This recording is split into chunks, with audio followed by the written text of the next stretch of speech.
সিলেটে পৌঁছেছে কাতারের শাহানিয়া এলাকায় সড়ক দুর্ঘটনায় নিহত ৫ বাংলাদেশি প্রবাসীর মরদেহ। সকালে সিলেট ওসমানী আন্তর্জাতিক বিমানবন্দরে তাদের মরদেহ পৌঁছায়। পরে ৫ প্রবাসীর মরদেহ পরিবারের কাছে হস্তান্তর করা হয়। এ সময় বিমানবন্দরে নিহতদের স্বজনদের আহাজারিতে ভারী হয়ে ওঠে আশপাশ। সবার মরদেহ নিজ নিজ গ্রামের বাড়িতে নিয়ে যাওয়া হয়।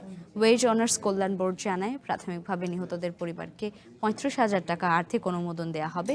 পরে আরও ৩ লাখ টাকা অনুদান দেওয়ার কথা রয়েছে। গত ২১ জুন কাতারে ভয়াবহ সড়ক দুর্ঘটনায় প্রাণ হারান এই ৫ প্রবাসী। তারা সবাই সিলেটের কানাইঘাট উপজেলার বাসিন্দা।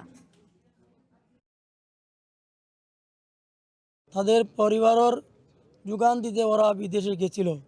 তরতাজা যুবক আজকে লাশ হয়ে দেশের মাটিতে ফিরছে। খবর শোনার সাথে সাথে ওদের বাড়িতে বাড়িতে গেছি, ঘরে ঘরে গেছি। ওদের এত দরিদ্র বলার মতো ভাষা নাই। লাশ পরিবহনের এখান থেকে আমরা বাড়ি পর্যন্ত পৌঁছানোর ব্যবস্থা করে দিচ্ছি। আর পরবর্তী সময়ে আরও মৃতের পরিবারকে ৩ লক্ষ টাকার আর্থিক অনুদান আমরা ওয়েজার্নাস কল্যাণ বোর্ডের তরফ থেকে প্রবাসী কল্যাণ মন্ত্রণালয়, বৈদেশিক কর্মসংস্থান মন্ত্রণালয়ের মাধ্যমে তাদের পরিবারকে আমরা হস্তান্তর করব।